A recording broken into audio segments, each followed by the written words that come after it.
Hey guys, welcome back to my YouTube channel. So అందరికీ వినాయక చవితి శుభాకాంక్షలు. మేము మా వినాయక చవితిని ఎలా సెలబ్రేట్ చేసుకున్నామో కంప్లీట్గా ఈ వీడియోలో చూపిస్తున్నా. అండ్ మీరు ఎలా సెలబ్రేట్ చేసుకున్నారో please let me know in the comments. And Vinayaka చవితికి ఏ ఏ ప్రసాదాలు పెడతారో మా సైడ్ తెలంగాణలో మేమైతే ఇలా చేస్తామన్నమాట.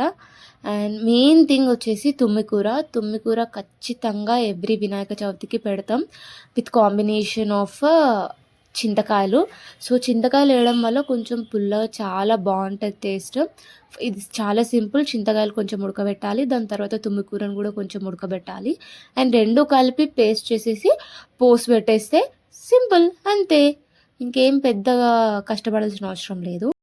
సో హాట్ అయితే అయిపోయింది, ఇప్పుడు స్వీట్ చేద్దాం. దీన్ని పాశం అని అంటాం మేము. దీనికి ఫస్ట్ కొంచెం గోధుమ పిండి తీసుకొని అందులో ఒక 1 స్పూన్ ఆఫ్ షుగర్ వేసి అండ్ కొన్ని వాటర్ వేసి మనం చపాతీకి ఎలా అయితే కలుపుకుంటామో సేమ్ యాస్టీస్ అంతే కలపాలి. కానీ వన్ థింగ్ ఏంటంటే ఈ ప్రాసెస్ మొత్తం మనం 1 డే బిఫోర్ ఆర్ 2 డేస్ బిఫోరే చేసుకోవాలి. ఎందుకంటే వీటితో మనము నూడిల్స్ లాగా చేస్తామన్నమాట. ఆ నూడిల్స్ లాగా చేసినవి కొంచెం గాలికి ఆరబెడతాము. సో ముందు రోజు చేసుకోవాలి అండ్ బాగా కలిపి చపాతీ పిండిలాగా కలిపి దాని మీద కొంచెం ఆయిల్ వేసి ఒక 5 to 10 మినిట్స్ దాన్ని అలానే రెస్ట్ ఇవ్వాలి దానికి. ఇది చూడనీకి కొంచెం ఈజీనే అనిపిస్తుంది, కానీ చేస్తుంటే అసలైన సినిమాగా అనిపిస్తుంది.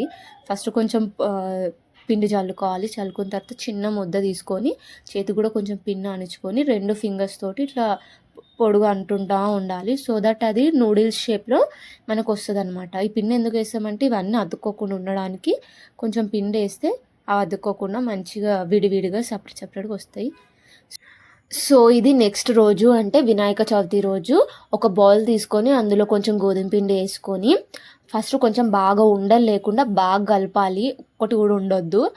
అండ్ దాన్ని బాగా కలిపిన తర్వాత అందులో ఒక 2 గ్లాసెస్ ఆఫ్ వాటర్ వేసుకోవాలి. చాలా పల్చగా అనమాట. మనం నార్మల్గా పిండి చారు పెట్టుకునేటప్పుడు మమ్మీ వాళ్ళు వేస్తారు కదా, అట్లా చాలా పల్చగా కలపాలి. తర్వాత ఒక బగోన్ పెట్టుకొని అందులో మినిమం ఒక 3 గ్లాసెస్ ఆఫ్ వాటర్ వేసుకోండి. వేసుకున్న తర్వాత బెల్లం కూడా దంచి పెట్టుకోండి. ఇప్పుడు ఆ వాటర్ కొంచెం బాయిల్ అవుతున్నప్పుడు మనం చేసుకునే పిండి ఉన్నాయి కదా, అవి స్లోగా ఆ బగోన్లో వేసేసేయండి. వాటర్లో వేసిన తర్వాత ఒక 1 minute 2 minutes అయిపోగానే బెల్లం కూడా వేసేసేయండి. ఎందుకంటే సైమల్టేనియస్లీ 2 కుక్ అయిపోతాయి.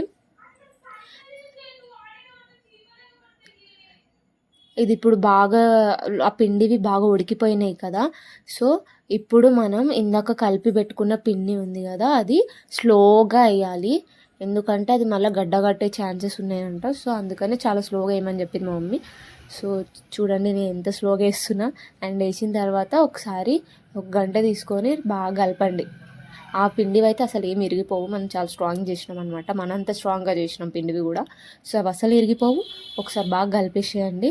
కలిపిన తర్వాత ఇందులోనే మనం ఇలాచీ పౌడర్ దంచి అందేసేసేయండి. సో ఇది ఒక 5 minutes అట్లు మీడియం ఫ్లేమ్లో పెట్టేసుకోండి. కొంచెం గట్టిగా అయితే సరిపోతుంది. సో ఇది కొంచెం గట్టిగా అయ్యింది, సో స్టవ్ మీదకించి దించేయచ్చు అనుకున్న టైంలో ఇందులో కొంచెం గీ వేసుకుందాం. గీ ఆప్షనల్, అసలుకి వేసుకోకపోయినా కూడా ఏం కాదు. ఈ స్వీట్కి వేసినా వేసుకోకుండా ఒకటే టేస్ట్ ఉంటుంది. బట్ మనకు కొంచెం ఓవర్ యాక్షన్ ఎక్కువ కాబట్టి మనం వేసినాం అనమాట. అండ్ దాని తర్వాత దీన్ని బౌల్లో సర్వ్ చేసుకుంటే అసలుకి వన్స్ ఇన్ ఇయరే తింటాం, కానీ రెగ్యులర్గా తింటే చాలా హెల్దీ ఇది. అండ్ దాని తర్వాతకి ఇంకా మేము వినాయకుడిని కొనుక్కొద్దామని చెప్పేసి బయటికి వెళ్ళి చూస్తే వినాయకులు చాలా బాగున్నాయి. కాకపోతే వాడు చెప్పే రేట్లే ఆస్తులు అమ్ముకునేలాగా ఉన్నాయి అనమాట. సో ఇంకా ఇది ఒకటే ఉందా, ఇంకా చాలా ఉప్పల్ సైడ్ వెళ్తే చాలా ఎక్కువ ఆప్షన్స్ ఉంటాయి అనమాట. ఎక్కువ ఆప్షన్స్ ఉన్నప్పుడు మనకి ఏదైనా నచ్చితే దానికి ఎంత మనీ అయినా పెట్టవచ్చు. అందుకని చెప్పేసి ఆ ఉప్పల్ సైడ్ వెళ్దామని వెళ్తుంటే మాకు దారిలోనే మధ్యలో ఒకరు హోల్సేల్గా వినాయకులు అమ్ముతున్నారు అనమాట. సో నాకు నచ్చిన వినాయకుడు చాలా అంటే చాలా రీజనబుల్ ప్రైస్కి వచ్చింది. అస్సలు ఎక్స్పెక్ట్ చేయలేను నా ప్రైస్కి ఈ వినాయకుడు ఇస్తారని చెప్పేసి. దాని తర్వాతకి ఫ్రూట్స్ కూడా అన్ని షాప్ చేసి ఇంటికి వచ్చిన ఫ్రూట్స్ అవన్నీ ఒక ప్లేట్లో పెట్టిన. అండ్ లడ్డు కూడా తెచ్చేసినాం. అండ్ లడ్డు 3 days ఎప్పుడైతుందో ఎప్పుడు తింటా అని నేనైతే వెయిట్ చేస్తున్నాను అనమాట. దాని తర్వాతకి అన్నీ చేసినా కానీ శనగలు చేయడం మర్చిపోయినా. నైట్ సోక్ చేయలేదు, నేను మర్చిపోయా. సో పొద్దున ఇంకా డైరెక్ట్ షాప్ నుంచి తీసుకొచ్చినప్పుడు అట్లనే కుక్కర్లో పెట్టి ఒక 15 విజిల్స్ వరకు పెట్టేసిన. తర్వాత పోపు పెట్టేసిన, అయిపోయింది.